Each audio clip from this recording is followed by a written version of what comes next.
Complete Without Kids.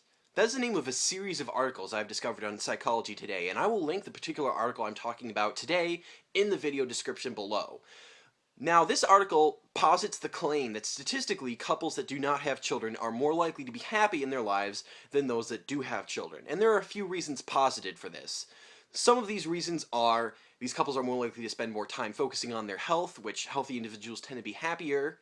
Women who do not become mothers are more likely to maintain their figure and to maintain it for a longer time than those that become mothers.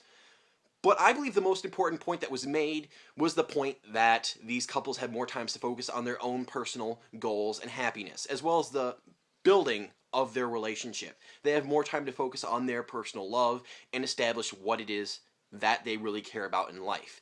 This counteracts the common cultural understanding of relationships and how it has the end goal of producing children. Now, I saw a particular page on Reddit called Child Free. I'll link the page down below, as well as a specific blog post that I'm talking about. This thread was made by a woman who claims her father said some horrible things about her when he figured out she did not want to have children. One of these was, how will she ever become a real woman? She won't be a complete woman. And that's kind of disturbing because is it basically suggesting that women only get their value from having childbirth, from producing offspring? Do they not have the ability to produce value from other aspects of their life? And if they do have the ability to create value in other aspects of their life, why is all of that decredited when they don't have children? Another point this person made was any potential husband would divorce her because she won't have children. And that, once again, is disturbing because the fact is, if someone is only marrying you for one purpose, such as wanting to have children or meeting societal standards or their individual standards in society, and something you disagree with, you probably shouldn't be married with them in the first place. Now, I have heard one major counter argument to the idea that individuals should be able to live child-free in their life, and that is anecdotal, basically. How I had children in my life, or I know someone who had children, and they are happier in their lives. Once you have children, then you'll understand. Once you grow up, you will understand. You will understand why we are happier and why we believe it is the best answer. There's a couple of problems with this reasoning, though. The first problem is, once, like I said, it's anecdotal. It's your personal perspective.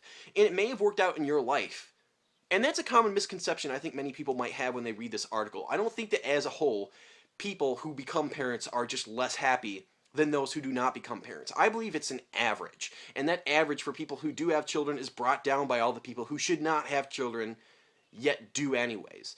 The fact is, if you're good at being a parent, I think you can be very happy doing it. You can just feel like you are fulfilled in your existence and that you're providing something to the world. But if you're not built for that, you shouldn't take that lifestyle. You shouldn't do something simply because society expects you to. And another argument against this is that's kind of a horrible reason to have children because it makes you happier. From my perspective, if it's just you and your partner, you don't have children, then everything is about your relationship. But once you have children, it's not just about your relationship anymore. It's about the children because they are the most important thing. Not only have you caused this child to come into existence, but their future is entirely dependent upon you and the way that you treat them, the way that you raise them. And it's very easy to screw that up and very difficult to do it successfully. You have to display empathy towards them and teach them how to display empathy towards others, not to judge them based on outward appearances. You have to teach them skepticism, the ability to lay question to the idea that there's certain ways they should live their lives, or certain ideas they should just accept in order to be happy and to fit in order to be moral. I don't know what the situation is, but we have to teach our children how to think, not what to think. There are so many complicated aspects of being a parent, and I have a tremendous amount of respect for anyone who's been a parent and successfully done it, because it's so hard. But the fact is not everyone is cut out for it, and if you do it simply because it gives you the warm fuzzies, but you're not actually good at it, you're not doing anyone a service in society. You're just being destructive. Another argument I've heard against the idea of being child-free is it's potentially selfish. If there's a man and a woman, and the woman does not want to have children, but the man does, you are selfishly depriving them of what they want in life and what will make them happy.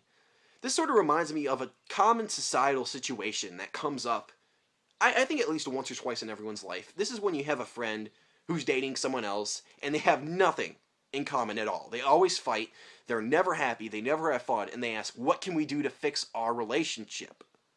The common answer to this would be to ignore the stuff that you disagree on and to just focus on the stuff that you do agree on. Focus on why you fell in love in the first place and what makes your relationship special. And that can work. I suppose that's the best advice you can give for maintaining a relationship. But my question is why? Why do that? Because the fact is, if two individuals have totally different worldviews and they want to stick together, the only way that can work out is if one person abandons their values and abandons their goals in pursuit of the other person's goals. Instead of hiding part of yourself and existing in this relationship where you're not being truly honest with the other person, you're not showing them who you really are, but rather a simple aspect of yourself to make it appear as though you can relate, you're not doing anyone any service. You're just hurting yourself, and you're potentially hurting the other person if eventually you can't keep up the charade and it just falls apart. Why focus on someone who you only have a little bit in common with? Why not just be yourself and find someone who you have the majority of things in common with, or everything in common with? Someone who you can truly love and truly display affection and passion towards.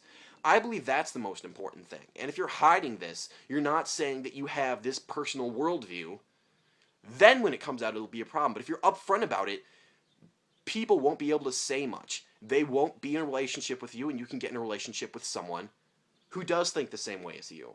And that's what I believe is the true answer to this. One thing I may hear from people who criticize my point is that I'm trying to destroy their tradition. I'm trying to destroy it because they understand what it means to be a good person in society, and I'm saying that's wrong and to stop it. That's kind of true because I am trying to counteract the societal norm, but I'm not doing that by replacing it. I don't want society to stop saying childbirth is good and start saying that it's bad and people who do it are horrible, stupid people. I don't want to replace the societal norm with another societal norm. I want to de-establish the idea of societal norms. Because all societal norms is the idea that everybody can be happy doing some certain thing.